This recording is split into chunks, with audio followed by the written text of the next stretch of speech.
Folks, we love to do this, right? White folks, particularly around race, we like to say things like, why can't black people just get over it? Like, slavery was a long time ago, right? Why can't they just move on? Well, this is sort of precious coming from people who set off fireworks every July 4th, because that's some old too, right? Like Independence Day, that didn't happen last week, right?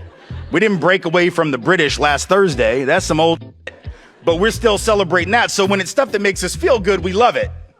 When it's stuff that makes us feel better than others, superior, like we're the greatest people in the greatest country ever struck off from the forehead of God Almighty, oh, we'll remember that forever. We just don't like the stuff that brings us up a little short, makes us look a little less than superior, maybe not quite as good as we'd like to believe.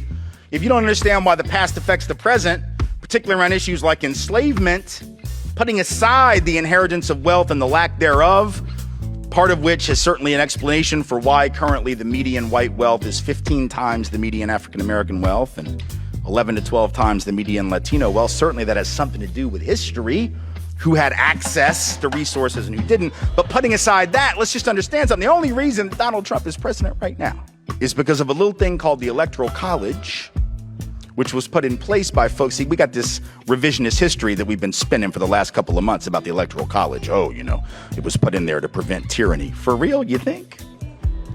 Do you really think that? Because I don't think that.